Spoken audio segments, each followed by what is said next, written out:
సినిమాలో భగత్ సింగ్, దాని పేరు ఉస్తాద్ భగత్ సింగ్, అందులో ఒక క్యారెక్టర్ గ్లాస్ పడేస్తాడు.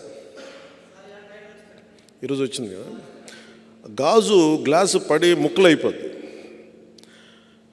షూటింగ్ చేస్తున్నప్పుడు అడిగా, ఎందుకు రాసామంటే, లేదు మీరు అందరు మీ మీద మీరు ఓడిపోయారు అంటే ఒకటే చెప్పాను నేను, గాజుకున్న లక్షణం ఏంటంటే పగిలే కొద్దీ పదునే కొద్దీ.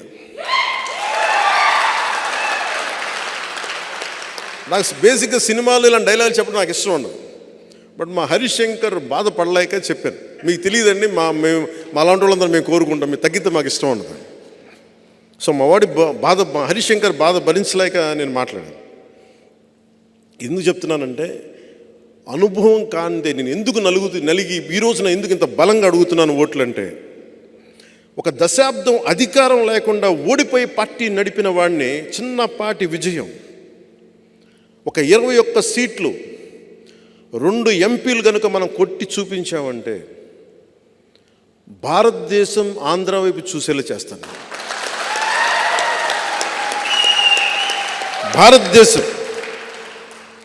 భారతదేశానికి నేను తలమానికం అయ్యేలాగా ఈ 2 సీట్లతో నేను చేయగలను, అంత నిలబడతాను.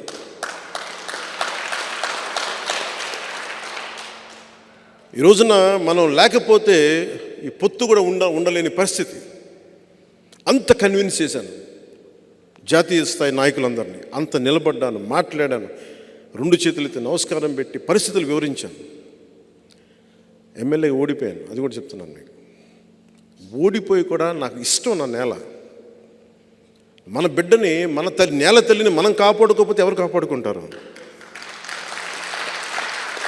ఉప్పాడలో సముద్ర కోతకి గురయ్యి ఇల్లు లోపలికి వెళ్ళిపోతుంటే ఆ బాధ వాళ్ళకి తెలుసు. ఒక వాడబలిజల బాధ నాకు తెలిసిన వాడిని, నాకెళ్ళి నుంచోవాలని ఉంటుంది అక్కడ.